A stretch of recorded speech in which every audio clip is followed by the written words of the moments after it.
Ever wish you could just like chat with your favorite fictional character? Oh, yeah. Or maybe get history advice straight from like the source? No? Well, that's the whole idea behind Character.ai. Right. It's this platform where users create and talk to AI chatbots. Yeah. Designed to be just like real people or, dragons. It's amazing how Character.ai has just exploded. Oh, yeah. Really tapping into that deep human need for connection.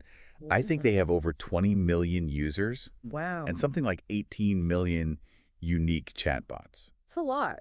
Clearly, this idea of like personalized virtual companions is hitting a nerve. Oh, absolutely. And it goes way beyond just like small talk. Yeah. People are forming real attachments to these AI characters, confiding in them, getting advice. Some are even exploring romantic or even sexual themes. Yeah. But here's where things get complicated, ethically speaking. Yeah. Character.ai is facing some serious backlash, even a lawsuit, all stemming from a tragic incident involving a teenager. This case brings up a huge question. Yeah. How responsible are AI companies Yeah. when things go wrong? Right. Especially with vulnerable users. Especially with younger users. Yeah, we're talking about balancing free expression with preventing harm. Right. Which is already tricky, and then adding this whole AI layer on top of it. Right. So let's break down what happened. All right.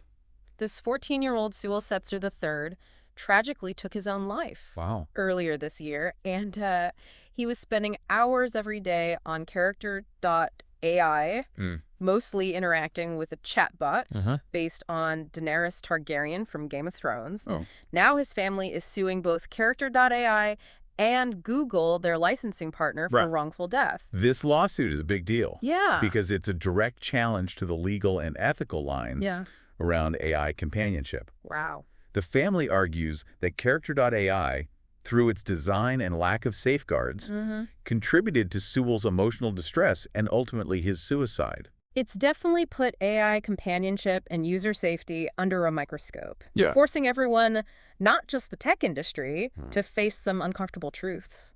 Right. Character.ai isn't just ignoring this, though. Yeah. They've announced a ton of new safety features in response to the tragedy and the criticism. Yeah, it seems like they're trying to get ahead of this whole thing. Yeah. They've hired a head of trust and safety and a head of content policy, which honestly seems like something they should have had from day one, given the nature of their platform. For sure. And they've added a pop-up that directs users to the National Suicide Prevention Lifeline. Okay. When certain phrases related to self-harm or suicide are typed in. That's fine. But what's interesting is that they're also making some pretty proactive changes, which haven't exactly been met with open arms by their users. No. I've seen a lot of pushback online. Me too. Yeah, it seems like these changes are highlighting a real tension. Yeah. How do you create a space for creativity and self-expression while also protecting people from potential harm, especially with something as powerful and unpredictable as AI? Yeah. It's a tricky balancing act. Absolutely. And this tension is at the heart of the proactive changes Character.ai is making. Okay. To fully grasp the situation, it's important to understand the technical side of things. Okay. One key aspect is the design of their AI models. Okay, let's unpack that. Okay. What exactly are we talking about when we say AI models? Well, these models are the brains behind the chatbots. Okay. They're trained on massive data sets of text and code. Learning to generate responses that mimic human conversation. Okay. The type of data they're trained on and the way that training is done can heavily influence the chatbot's behavior, its personality, and even its potential to say things that might be harmful. So what changes are they making to the models themselves? For starters, they're tweaking the models for users under 18. They're trying to make it less likely for those users to encounter sensitive or suggestive content. Think of it like putting up guardrails on a playground. Makes sense. But what about those who are 18 and older? Yeah. Are their chatbots being affected? Yes, even for adult users, Character.ai is taking steps to tighten things up. Okay. They're boosting their content moderation systems, which are the mechanisms that detect and filter out potentially harmful content. So they're basically adding more filters and checks to what people can say or do? It's like having a more vigilant bouncer at the door of the virtual club. Oh, okay. They're trying to catch things that might violate their terms of service. Okay. Which brings up another question. Yeah. How do they actually define violative content. Yeah, that's a good point. Violative is a pretty broad term. Right. What exactly are they trying to filter out, and who decides what crosses the line? Well, Character.ai has community guidelines that outline what they consider inappropriate. Things like hate speech harassment or sexually explicit content. Right. But applying those guidelines to AI-generated text is tricky. Yeah. It requires sophisticated algorithms and human oversight, Right. which can be imperfect and prone to bias. So there's this whole debate about how much control a company should have over what users say, even in a virtual space. Right. And it's not just about the content of the conversations, right? Right. There's also the issue of how long people are spending on Character.ai. You're exactly right. They've implemented this new hourly notification system. Okay. After an hour of continuous chatting, users get a little nudge to take a break, Okay. step away from the screen, and maybe reconnect with the real world. It's like a digital reminder to get some fresh air. Yeah. Which I guess some people might see as a good thing. Right. But others might find annoying or intrusive. Right. Some users are already pushing back, feeling like it's treating them like children, and that they're capable of managing their own time. Others are saying that while well-intentioned, it doesn't really address the underlying issues that might lead someone to spend hours on end in a virtual world. It definitely highlights the challenges of designing these systems in a way that respects user autonomy while also promoting healthy engagement. Absolutely.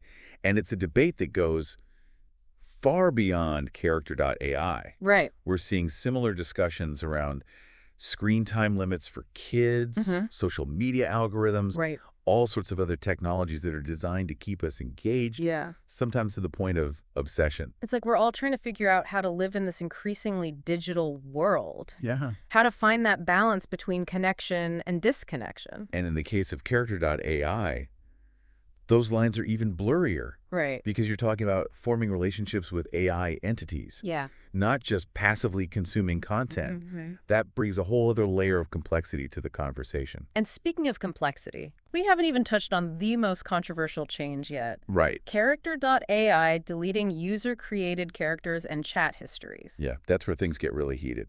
Let's dive into that right after a quick break. Okay. Deleting user creations is a minefield, no question. Yeah. Character.ai has been taking down characters they deem violative, going against their terms of service, and they're wiping out the entire chat history along with it. Yeah, and users are understandably upset, especially those who poured their hearts into these characters and conversations. It brings up questions of ownership in this digital age. Who really owns these creations? The user who made them, right, or the platform they exist on? It's a tough one. Yeah. On one hand, you have Character.ai trying to protect users and prevent misuse. Right. On the other, you have passionate creators feeling like their work is being unfairly censored. Yeah. Even if it wasn't explicitly harmful or illegal, where do you draw the line? And it gets even stickier when you consider the different types of users on Character.ai. Right. You've got writers using it as a tool to brainstorm or develop characters, role players creating immersive worlds, and then those simply seeking companionship or emotional support. Right. Each group has different needs and expectations. Absolutely. For writers, losing a character can feel like losing a part of their creative process. Yeah. Role players might feel like their entire world has been disrupted. Right. And for those who form deep attachments to their AI companions, it can be like losing a friend, even if they know it's not a real person. It's fascinating how this mirrors historical debates about new technologies. Yeah.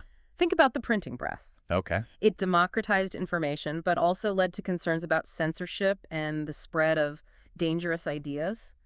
Or the internet, a tool for connection and learning. Right. But also a breeding ground for misinformation and cyberbullying. We always grapple with these double-edged swords. That's a great point.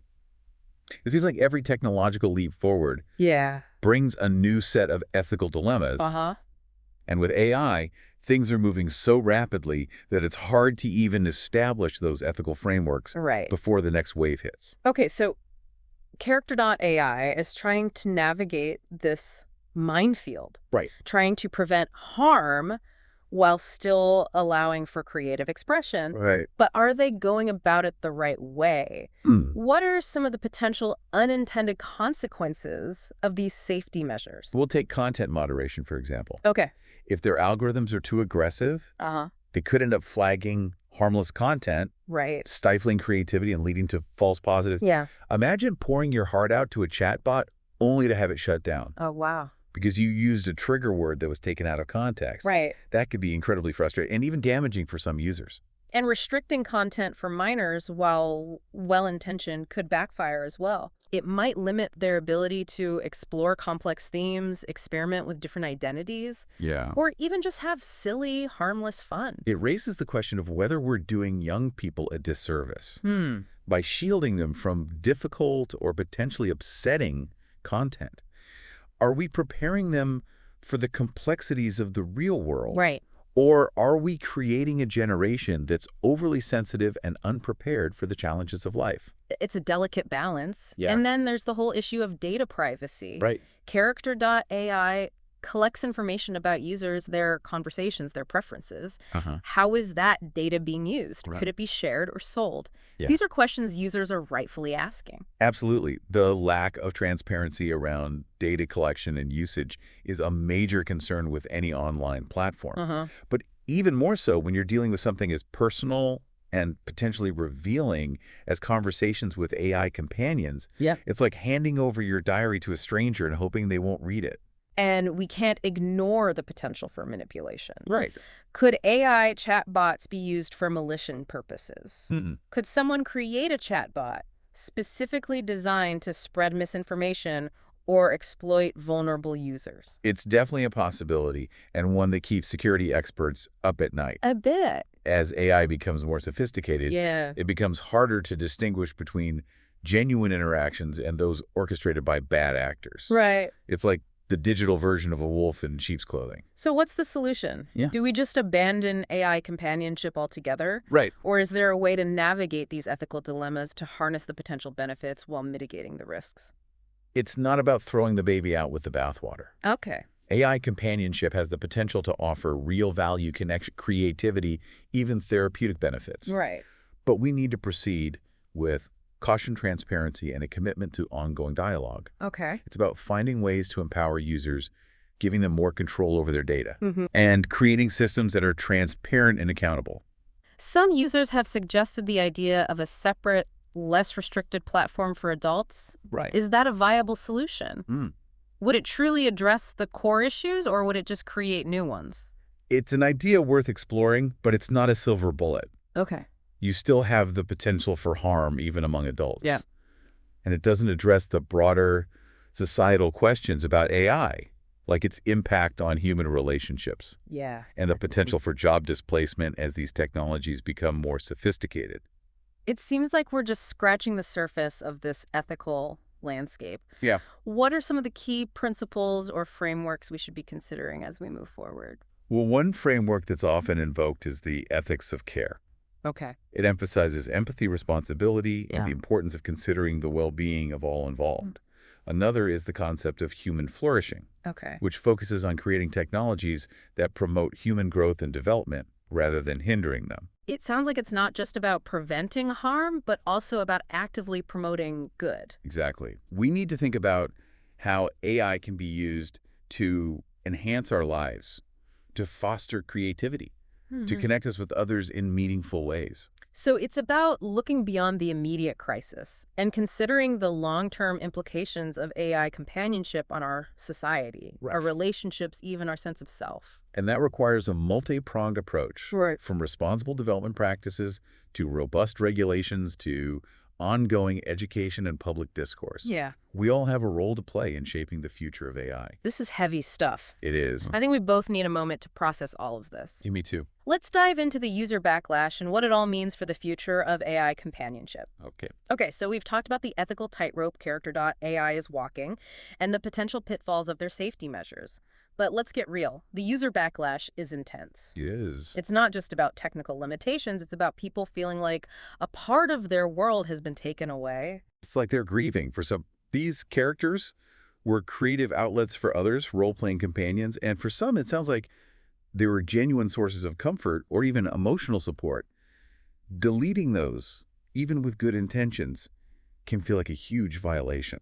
And I think it challenges our assumptions about what a meaningful relationship even means. Can you have a real bond with AI? Where's the line between human connection and just clever programming? If someone finds solace in a chatbot, who are we to judge? That's the heart of it. It forces us to confront our own evolving understanding of connection in a digital age. Think back a few decades. The idea of pouring your heart out to a computer would have seemed ridiculous. Now millions are doing it. It's like we're living in a sci-fi novel, figuring out the rules as we go. And this idea of a separate adult platform, is that just kicking the can down the road?